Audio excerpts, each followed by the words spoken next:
Bonjour à tous, c'est l'été, on continue notre petit tour du monde. On a été voir Alphabet aux États-Unis récemment, AB InBev en Belgique mais surtout au Brésil, on l'a vu. Et aujourd'hui, on s'intéresse à la Chine avec Baidu, le Google chinois. Baidu opère donc le leader des moteurs de recherche en Chine, Baidu.com, qui concentre 70% des recherches internet dans le pays. Un peu d'histoire pour commencer, comme d'habitude. Baidu a été créé à Pékin en 2000 par Robin Li et Eric Xu. Robin Li dirige d'ailleurs toujours Baidu. Le moteur de recherche tire ses origines de Rangdex, qui est un algorithme développé dès 1996 par Robin Li. Il travaillait à l'époque aux États-Unis et donc cet algorithme est breveté aux États-Unis. Et c'est le premier à classer la popularité d'un site web en fonction du nombre de liens le partageant. Et il est d'ailleurs mentionné comme référence dans l'algorithme de Google PageRank, dans les brevets américains donc de cet algorithme.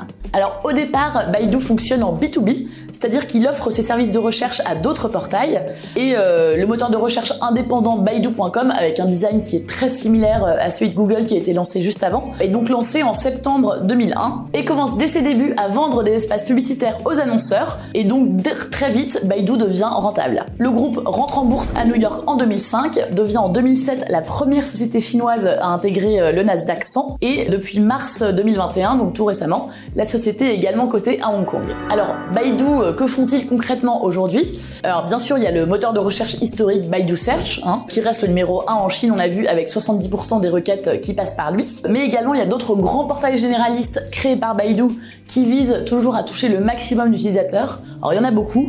On peut citer par exemple Baidu Post, qui est mieux connu en Chine sous le nom de Tieba, qui est l'un des forums de discussion les plus populaires en Chine, avec 1,5 milliard d'utilisateurs, donc c'est assez conséquent. On a également des plateformes de partage de vidéos courtes, qui s'appellent Aokan et Quanmin, qui ont été lancées en fait pour concurrencer Douyin, qui est le TikTok chinois, développé par le groupe ByteDance, on en reparlera tout à l'heure. Autre activité de Baidu, iQIYI, qui est en quelque sorte le Netflix chinois, qui est coté en bourse aux États-Unis également depuis 3 ans, mais dont Baidu détient toujours la majorité des parts, et donc ses résultats sont consolidés avec ceux du groupe. Et enfin, on peut citer un peu sur le modèle de Google, Baidu Wiki, qui est une encyclopédie en ligne, Baidu Experience ou encore Baidu Knows, qui sont en fait des intelligences collectives collaboratives qui se fondent sur les questions et les réponses des utilisateurs pour en apporter aux nouvelles recherches. Par ailleurs, Baidu propose également des interfaces aux différents développeurs et webmasters afin qu'ils puissent proposer leur contenu. Alors on a le site de blogging Baijiahao, on a également les Baidu Smart Mini Programs qui permettent en fait, c'est une plateforme où des développeurs peuvent créer et partager des mini-programmes. Des mini-programmes, en fait, c'est des applications, mais en plus léger. Ce sont des sous-applications, plus flexibles, plus mobiles, donc ça se développe plus facilement, ça coûte moins cher, et ça prend moins de place dans le téléphone de l'utilisateur, donc ça a vraiment une place de plus en plus importante sur le marché. On peut citer toujours dans cette application à destination des développeurs ManagePage, qui est une structure d'hébergement de sites web, et enfin, Baidu Union, qui est en fait la plateforme, la régie publicitaire de Baidu, qui regroupe tous les sites internet, applications partenaires ayant recours au service de Baidu pour faire de la pub, et ou encore afficher le moteur de recherche sur leur site. Autre activité de Baidu, un peu comme tous les autres, c'est bien sûr le cloud, avec un ensemble complet de solutions cloud donc qui intègrent l'intelligence artificielle, c'est le grand dada de Baidu, ce sur quoi ils sont pionniers, on reviendra dessus juste après. Et enfin d'autres activités qui ne sont pas encore vraiment génératrices de beaucoup de revenus, mais sur lesquelles Baidu est pionnier, donc ça vaut la peine de les mentionner. Bien sûr, il y a la conduite intelligente. Baidu est leader en Chine sur ce marché qui est encore naissant, avec sa voiture autonome qui s'appelle Apollo. Et également, ils ont lancé donc Baidu Health, qui vise à fournir aux médecins et aux hôpitaux une présence et des contacts avec leurs patients beaucoup plus efficaces. On peut citer également l'assistant intelligent Wear OS qui permet de contrôler tous les différents appareils connectés de leur gamme Xiaodu, une gamme qu'ils ont développée donc d'appareils de domotique, ou encore Baidu Maps, un service de cartographie. Donc voilà, on le voit, tout un éventail de sous-activités un peu similaires à la largeur des services que propose Google. Alors maintenant, comment est-ce que Baidu gagne de l'argent? Alors on a 2 grandes sections dans le groupe. Baidu Core, qui recouvre toutes les activités du groupe hors iQIYI, le fameux Netflix chinois que je mentionnais tout à l'heure. Et donc ça c'est en 2020 73% des ventes du groupe et donc le reste 27% généré donc par iQIYI. Alors cette répartition n'est pas anodine, c'est même assez récent. Depuis quelques années, Baidu a accéléré la diversification de ses activités et c'est une stratégie qui commence à porter ses fruits au niveau de ses ventes. La publicité digitale en 2014 représentait encore 99% de ses profits et aujourd'hui ce n'est donc plus que 68% des ventes. Ils ont bien fait d'ailleurs parce que c'est c'est une activité qui est un peu en stagnation. Depuis 2016, les revenus publicitaires ont cru moins rapidement que les revenus globaux du groupe. Et même en 2019 et en 2020, ils sont en légère décrue. On va voir pourquoi juste après. Et dans le même temps, les ventes à l'échelle globale du groupe ont été portées par des activités plus dynamiques, comme donc les revenus du cloud, ainsi que les revenus de iQIYI hors publicité. Parce que iQIYI a des revenus de publicité et des revenus d'abonnement, un peu sur le modèle de Netflix. Donc voilà, un groupe qui envoie de diversification de ses revenus. En revanche, pour les bénéfices, iQIYI reste pour l'instant largement déficitaire.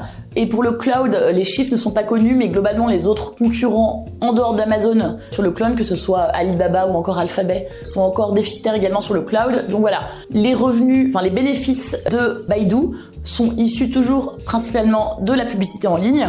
En revanche, au niveau des ventes pures, pour le coup, ça commence à se diversifier et c'est assez impressionnant parce qu'ils ont réussi à le faire très rapidement en quelques années seulement. Si on s'intéresse maintenant aux différents marchés de Baidu, qui est une boîte principalement chinoise, donc on va s'intéresser principalement au marché chinois. Si on commence d'abord par la publicité en ligne, qui représente donc, rappelons-le, 68% de ses revenus en 2020, un chiffre qui a tendance à décroître en relatif. Donc cette publicité en ligne, elle provient pour 62% de Baidu Core, le moteur de recherche et tous ses affiliés, et pour 6% de la publicité sur iQIYI, le Netflix chinois.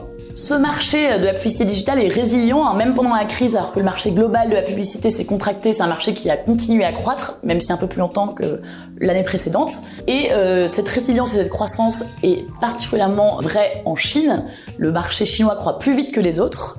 La Chine constitue à l'heure actuelle le deuxième plus gros marché pour la publicité en ligne après les États-Unis et devrait continuer à connaître dans les années à venir une croissance plus rapide que le reste du monde pour devenir bientôt le premier marché mondial. Alors sur ce marché, c'est un peu comme les GAFAM dans le reste du monde. On a les Chinois Alibaba, Baidu et Tencent, qu'on appelle les BAT. Les BATX si on y ajoute Xiaomi. Et donc les BAT, ces trois-là, représentent 70% du marché chinois. Le grand leader sur ce marché, c'est Alibaba, qui représente presque 50% du marché. C'est énorme. Il est suivi ensuite par ByteDance, je mentionnais tout à l'heure, donc c'est le nouveau géant chinois du divertissement en ligne. Alors il faut savoir que ByteDance ne communique pas ses chiffres précis, mais voilà, a priori ils sont désormais numéro 2 en Chine, et donc ByteDance il opère notamment TikTok qui est très connu partout en dehors de Chine, mais la version chinoise de TikTok et qui rapporte l'essentiel de ses revenus à ByteDance s'appelle Douyin, et ils ont également un agrégateur qui s'appelle Jinri Toutiao et une autre plateforme de vidéo qui s'appelle Xigua. Troisième ex-aequo sur ce marché, c'est Tencent et Baidu, sachant qu'il semble que plus récemment Tencent ait légèrement dépassé Baidu, on en parlait, Baidu, sur le plan de la publicité en ligne, est un peu en récession sur les 2 derniers exercices. Alors pourquoi est-ce que Baidu a reculé un peu ces dernières années en relatif par rapport à ses concurrents, mais également un petit peu en absolu sur les 2 derniers exercices en particulier? Pourtant ils sont toujours leaders sur leur activité historique, c'est le moteur de recherche Baidu.com. Rappelons-le encore une fois, 70% des recherches en Chine passe par Baidu.com, mais c'est un marché assez particulier et qui a été profondément bouleversé ces dernières années, avec notamment l'explosion des plateformes sur mobile de vidéos courtes, on appelle ça les super apps, comme Douyin, donc le TikTok local, donc qui est possédé par le même groupe que TikTok qui s'appelle ByteDance, on en parlait tout à l'heure, ou encore Kuaishou. Kuaishou, c'est un groupe, c'est un peu comme TikTok, mais cette fois-ci c'est Tencent qui a investi dedans. Donc Tencent et ByteDance sont bien positionnés sur ces marchés des super apps. Et en fait, ce sont des vidéos qui captent désormais une bonne partie des budgets publicitaires, parce qu'on y retrouve un nouveau format donc de réclame avec des influenceurs consommateurs qui testent et qui rédigent en vidéo des avis sur les produits qui les intéressent et partagent leur retour d'expérience aux acheteurs potentiels. C'est un nouveau mode de publicité qui a beaucoup de succès en Chine. En 2020, le revenu des publicités digitales sur ces vidéos courtes a dépassé de presque 40% celui généré par la publicité sur les plateformes de e-commerce, alors que la publicité sur mobile représenterait 80% de la publicité en ligne en Chine. Aux États-Unis, on est à 60%, donc vraiment un marché qui est un peu en avance en tout cas sur tout ce qui est publicité sur mobile et via des nouveaux formats très innovants. Sur ce marché donc bouleversé de la publicité en ligne, sur lequel beaucoup se passe maintenant via des super apps et essentiellement sur mobile, on a Alibaba qui arrive à maintenir via ses publicités sur le e-commerce, donc sa position de leader, Tencent qui a investi au bon moment dans le grand rival des applications de ByteDance, et donc ByteDance qui s'impose désormais comme incontournable. Et le quatrième acteur de la publicité en ligne, Baidu, semble quant à lui avoir un peu raté le tournant. Parce que voilà, maintenant les publicités sont sur mobile, directement via des super apps qui échappent à ces vieux algorithmes de moteurs de recherche. Et donc il a cédé du terrain ces dernières années à ses concurrents. Ses revenus publicitaires ont cru moins vite que le marché ces dernières années et même, on l'a vu, recule un tout petit peu depuis 2 ans. Alors bien sûr, ils sont pas restés les bras croisés sans rien faire. Ils ont eux aussi lancé, on les a mentionnés tout à l'heure, leur plateforme de vidéos courtes, Aokan et Quanmin. Mais pour l'instant, ils n'ont pas vraiment réussi à réellement s'imposer sur ce nouveau marché. Par ailleurs, ils développent leur écosystème mobile, toujours cette histoire de publicité qui se passe essentiellement via mobile désormais. Donc ils ont créé leur application mobile Baidu. Plein de smart mini-programmes, des mini-apps connaissent un certain succès. Mais voilà, pour l'instant, ils n'ont pas réussi à contrer cette érosion de leurs revenus publicitaires. Intéressons-nous désormais à la deuxième grande source de revenus de Baidu, qui est iQIYI, donc le Netflix chinois en quelque sorte. Donc c'est 21% des revenus de Baidu si on en sort la publicité. Et donc c'est quand même beaucoup, 21%. Ça provient essentiellement des abonnements des membres payants et de la distribution des contenus produits par iQIYI. Alors iQIYI se positionne sur donc le marché du streaming vidéo, qui devrait continuer à se développer en Chine, porté par la propagation de la 5G et également l'élargissement de la classe moyenne dans le pays. iQIYI occupe la position de numéro 2, mais c'est une position qui est encore un peu fragile, qui reste à renforcer. Alors qui sont les acteurs sur ce marché? On a 3 acteurs principaux qui sont là encore contrôlés par les BAT. On a donc Tencent Video qui est le numéro 1, avec des ventes aux alentours de 5 milliards de dollars. iQIYI qui est le numéro 2 qui est à 4,6, donc pas très loin. Et enfin Youku qui appartient à Alibaba qui a 3,75 milliards de dollars en 2020. Voilà pour les 3 géants donc sur ce marché du streaming, mais ils font donc tous face également à ce problème que je mentionnais plus haut pour la publicité en ligne. Leurs audiences sont un peu grignotées par l'émergence des applications de vidéos courtes et gratuites comme Douyin. Alors iQIYI s'en sont pas mal sortis parce que ils ont été les premiers à acheter les droits de diffusion de contenu et notamment ceux de Netflix, qui étaient jusqu'ici indisponibles en Chine. Et iQIYI crée également ses propres séries télévisées et ses films. Et donc voilà, ses revenus continuent d'augmenter, et notamment sur les abonnés payants. Donc c'est une stratégie qui commence à payer. En revanche, les revenus publicitaires de iQIYI, comme de Baidu en général, sont en baisse à cause du problème de ces super apps qui absorbent la croissance du marché. Et également, c'est une activité qui n'est toujours pas rentable et qui ne devrait pas l'être avant assez longtemps, puisque iQIYI, comme Netflix d'ailleurs, doit continuer à faire des investissements massifs dans la production de nouveaux contenus pour séduire ses utilisateurs et en attirer de nouveaux, alors que des rivaux comme Douyin, donc le TikTok chinois de ByteDance, rappelons-le, n'ont pas cette contrainte parce que ce sont les internautes qui alimentent eux-mêmes la plateforme. Donc voilà, iQIYI occupe une position numéro 2 qui pourrait être renforcée encore à l'avenir. En revanche, ça ne va pas dégager de cash avant un sacré bout de temps. Troisième grand marché de Baidu, le cloud. C'est un marché qui est en croissance et encore plus suite à la crise sanitaire. Donc cette forte croissance a été captée par Baidu bien sûr, mais également par ses rivaux plus gros. Sur ce marché mondial du cloud, on a Amazon qui est le grand leader avec 30% du marché dans le monde, suivi par Microsoft avec 20%, Google 7%, Alibaba 6%. Donc les quatre grands géants totalisent à eux 4, donc 64% de ce marché qui est très concentré. Et Baidu, lui, n'en représente que 1%, donc relativement un petit acteur encore sur ce marché. Et si on regarde plus en détail pour la Chine, qui est le deuxième plus gros marché du cloud après les États-Unis, là encore, c'est Alibaba qui domine avec une part de marché de 40%. Huawei est arrivé seulement en 2017 sur le marché du cloud, mais semble déjà y occuper la deuxième place. On n'a pas les chiffres exacts, mais il serait proche de 15-20% du marché et connaîtrait la plus forte croissance du secteur. En troisième position, on a Tencent, également aux alentours de 15% du marché, également une très forte croissance. Et enfin Baidu en quatrième position, avec un peu plus de 7% du marché. Et là encore une croissance importante, mais qui est en relatif plus faible que ses concurrents. Alors Baidu, ils ont la particularité d'être très en pointe sur l'intelligence artificielle, sans doute plus que leurs concurrents, et ils viennent apporter cette valeur ajoutée à leur solution cloud. Donc cela pourrait peut-être venir à l'avenir renforcer leur position concurrentielle sur le cloud, mais pour l'instant c'est pas encore le cas, ça reste à démontrer. Le reste des revenus de Baidu, moins de 3%, est généré encore par des activités qui sont pour l'instant anecdotiques, mais qui pourraient être source d'une très forte croissance dans le futur. Donc on va s'attarder un peu dessus, et c'est notamment l'intelligence artificielle et la voiture autonome. Donc ce sont des marchés qui pour l'instant sont pas très significatifs pour le groupe, mais Baidu y est assez en avance, et même en Chine, et même par rapport aux GAFA. Donc ce sont des activités assez prometteuses, on va s'y intéresser d'un peu plus près. Pour tout ce qui est intelligence artificielle, on a un exemple assez parlant en termes de compréhension de la langue par un ordinateur.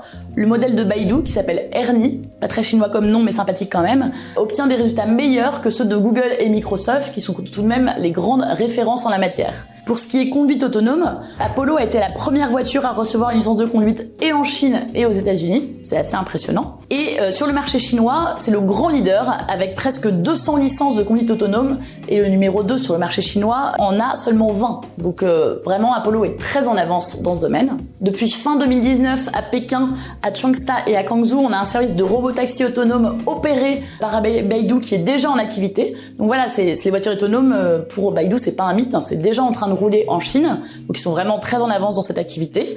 Pour leur système de conduite autonome, ils ont également construit de nombreux partenariats avec des sociétés assez fortes comme Ford, Intel, Grab, Honda. Ils prévoient également de lancer un véhicule électrique d'ici 3 ans avec le constructeur automobile chinois Geely. Bon, on le connaît pas, mais ils possèdent entre autres Volvo, hein, donc c'est quand même un gros truc. Et ils ont l'objectif d'embarquer leur système de conduite autonome sur 1 million de voitures d'ici 3 à 5 ans, donc c'est pratiquement demain. Donc voilà, des pistes intéressantes. Ce qui est sûr, c'est que l'intelligence artificielle sera dans tous les cas clé dans les années à venir et dans pratiquement tous les domaines. Et la relative avance de Baidu dans le domaine pourrait lui permettre de saisir cette immense opportunité. Par ailleurs, autre point fort de Baidu, c'est que c'est un groupe qui est bien géré, hein. Ils ont une marge d'exploitation qui est en baisse sur la décennie, mais c'est pas lié à une mauvaise gestion. C'est juste qu'ils ont changé de modèle, en fait. Ils ont intégré iQIYI dans leur compte, et du coup, leur marge est réduite parce que structurellement, c'est l'activité de production de vidéos. Il y a des coûts d'acquisition de droits d'auteur, et en plus des dépréciations de ces mêmes droits d'auteur par la suite. Donc voilà, c'est des activités à marge plus faible. Mais si on regarde un peu plus en détail les comptes de Baidu, on voit que ce choix stratégique, le groupe a les épaules assez solides pour le supporter, puisque leur dette nette, malgré toutes les acquisitions, est toujours restée négative depuis que le groupe publie ses comptes, avec une trésorerie qui augmente plus vite que les ventes, et un niveau d'endettement qui reste faible malgré donc toutes ces absorptions de sociétés, etc. Donc voilà, vraiment un bon point fort de Baidu, c'est qu'ils sont très bien gérés. Si on s'intéresse maintenant à la stratégie de Baidu, elle peut se résumer en 2 grands axes. Déjà, augmenter ou tout du moins maintenir autant qu'ils le peuvent ou limiter l'érosion de leurs revenus publicitaires en étoffant leur écosystème en ligne, parce que c'est leur seule activité rentable à ce jour et c'est celle qui finance tout le reste. Continuer d'investir également afin de se positionner en leader sur différents nouveaux moteurs de croissance. Espérons-le un jour de rentabilité, même si pour l'instant c'est pas le cas. Le streaming vidéo avec iQIYI, on en a parlé, le cloud également. Et surtout la voiture autonome, les enceintes connectées, l'intelligence artificielle au sens large, sur lesquels pour le coup ils ont une position de leader qui est réelle, même si ce sont des marchés encore émergents. Pour tout ce qui est la publicité en ligne, on l'a assez longuement évoqué, leur stratégie n'est pour l'instant pas efficace, ils ont raté le virage des super apps et de la publicité sur mobile. Pas complètement, mais quand même très largement. Et leurs tentatives pour combler leur retard dans le domaine n'ont pour l'instant pas porté leurs fruits, mais leurs revenus publicitaires restent néanmoins très largement générateurs de cash, et ça devrait leur permettre de financer pendant encore de nombreuses années tous leurs autres moteurs de croissance à moyen et long terme. En ce qui concerne l'autre axe de la stratégie de Baidu, c'est-à-dire les investissements dans iQIYI, la deuxième grande source de revenus de Baidu, pour l'instant, pareil, ils n'ont pas suffi à asseoir solidement la position de la plateforme de streaming, même si elle est bien profilée pour s'imposer avec ses partenariats avec Netflix et ses contenus propres qui rencontrent déjà un très grand succès. Mais voilà, si le groupe veut continuer à augmenter les ventes de ses abonnements, il devra continuer à investir très lourdement dans de nouveaux programmes, tout en supportant en parallèle l'érosion des revenus publicitaires de la plateforme. Donc voilà, c'est un jeu qui n'est pas évident à jouer. Et enfin, si on s'intéresse au cloud, Baidu s'est positionné un peu trop tard, un peu trop lentement sur ce nouveau marché. C'est un marché qui est encore très émergent, donc rien n'est fait à ce stade. Et l'avance relative de Baidu en intelligence artificielle vient enrichir son offre de service cloud et pourra constituer un avantage concurrentiel. Mais voilà, cela reste à faire pour l'instant. Donc voilà, un bilan en demi-teinte pour ces 3 grands premiers éléments. En revanche, le dernier axe de la stratégie de Baidu, donc tout ce qui est intelligence artificielle au sens large, avec la voiture autonome, la domotique, etc. Ça, c'est en revanche très prometteur, tant en termes de positionnement stratégique du groupe, parce que c'est un positionnement très varié sur différents marchés, qu'en termes de croissance potentielle dans les années à venir. Sur la longue route, rappelons tout de même que Baidu, c'est une très grosse entreprise bien sûr, mais c'est un petit géant comparé aux autres grands. À titre indicatif, en 2020, ils ont consacré 18% de leurs ventes à la recherche et développement. 18%, hein, c'est énorme. Et ça a fait donc 3 milliards de dollars. Si on les compare aux 6 milliards investis par Alibaba, qui n'a investi que 8% de ses ventes, c'est pas beaucoup. Et si on les compare aux 15% des ventes, là c'est beaucoup plus, et 27 milliards de dollars d'Alphabet, c'est vraiment pas grand chose. Donc voilà, Baidu a une relative avance en intelligence artificielle, mais en revanche, en relatif, il a moins de moyens que ses autres grands concurrents, donc peut-être que ça pourrait le desservir à l'avenir également, même s'il a une avance qui est réelle à l'heure actuelle. Et il faut également souligner un vrai succès du groupe, c'est qu'en quelques années, ils ont réussi à diversifier leurs sources de revenus. La publicité en ligne chez Google, ça représente encore 80% en 2020. Baidu a réussi, lui, à vraiment se diversifier sur d'autres choses. Mais voilà, c'est quand même une comparaison qui est un peu à nuancer parce que le marché chinois et le marché de Google, c'est pas tout à fait la même chose, pas les mêmes réglementations, pas la même dynamique. Donc voilà, mais tout de même, Baidu a réussi ce premier pari de se diversifier et ça c'est réel. Et également, autre point positif, on le mentionnait tout à l'heure, depuis sa création, le groupe a su faire montre d'une excellente gestion. Il est toujours générateur de cash et il fait des choix stratégiques qu'il a la capacité financière de mener à bien. Donc c'est tout à son honneur. Tout cela plaide en la faveur de la capacité du groupe à mener à bien ses projets futurs et c'est vraiment tout le bien qu'on leur souhaite. Voilà, j'espère que cette présentation de Baidu vous aura plu. Pour une analyse plus comptable, financière et boursière, je vous renvoie comme d'habitude à l'analyse sur notre site et je vous dis à très bientôt avec l'équipe Hibou.